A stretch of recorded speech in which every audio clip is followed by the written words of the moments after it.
দেখুন বন্ধুরা, এই প্রশ্নটি 45তম বিসিএসে এসেছিল। প্রশ্নটি হচ্ছে, যদি x অনুপাত y সমান সমান 2:3 এবং y অনুপাত z সমান সমান 5:3 হয়, তবে x অনুপাত y অনুপাত z সমান কত?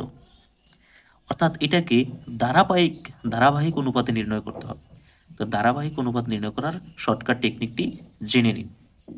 টেকনিকটি হচ্ছে, আপনারা প্রথমে এই যে যেই দুটো অনুপাত দেওয়া থাকবে সেই দুইটা অনুপাত উপরে নিচে লিখবেন। প্রথম অনুপাতটা উপরে, দ্বিতীয় অনুপাতটা নিচে। লিখার পরে আপনারা জাস্ট বাংলায় এই দয়ের মতো একটা দাগ দিবেন, চিহ্ন দিবেন, ঠিক আছে? দিয়ে এবার প্রথমে এইটার সাথে এটার গুণ করুন। তো এটার সাথে এটার গুণ করলে হয় 5 × 2 = 10। এরপর একটা অনুপাত দিন, তারপর আবার এটার সাথে এটার গুণ করুন, 3×5 = 15। তারপর আবার এটার সাথে এটার গুণ করুন, তাহলে হয়ে গেল 3×7 = 21। তো এবার চেক করে দেখুন এই তিনটা সংখ্যার ভিতরে একই গুণনীয়ক দ্বারা ভাগ যায় কিনা। যদি ভাগ যায় তাহলে ভাগ করতে হবে, আর না হলে এটাই অ্যান্সার।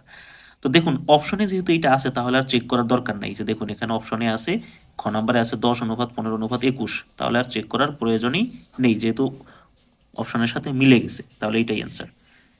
কিন্তু যদি এইভাবে বের করার পরেও যদি দেখেন অপশনের সাথে মিলে না, তখন আপনাদের যেই কাজটা করতে হবে, দেখতে হবে একই গুণনীয়ক দ্বারা ভাগ যায় কিনা। যেমন ধরুন এখানে আছে 10, 15, 21।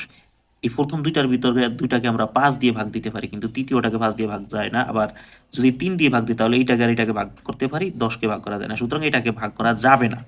কিন্তু কখন যাবে আমি একটা উদাহরণ দিচ্ছি। যেমন ধরুন যদি এমন হতো যে 10:15:25 তো এখানে 20ই ধরুন লিখলাম। তাহলে ধরুন এক্ষেত্রে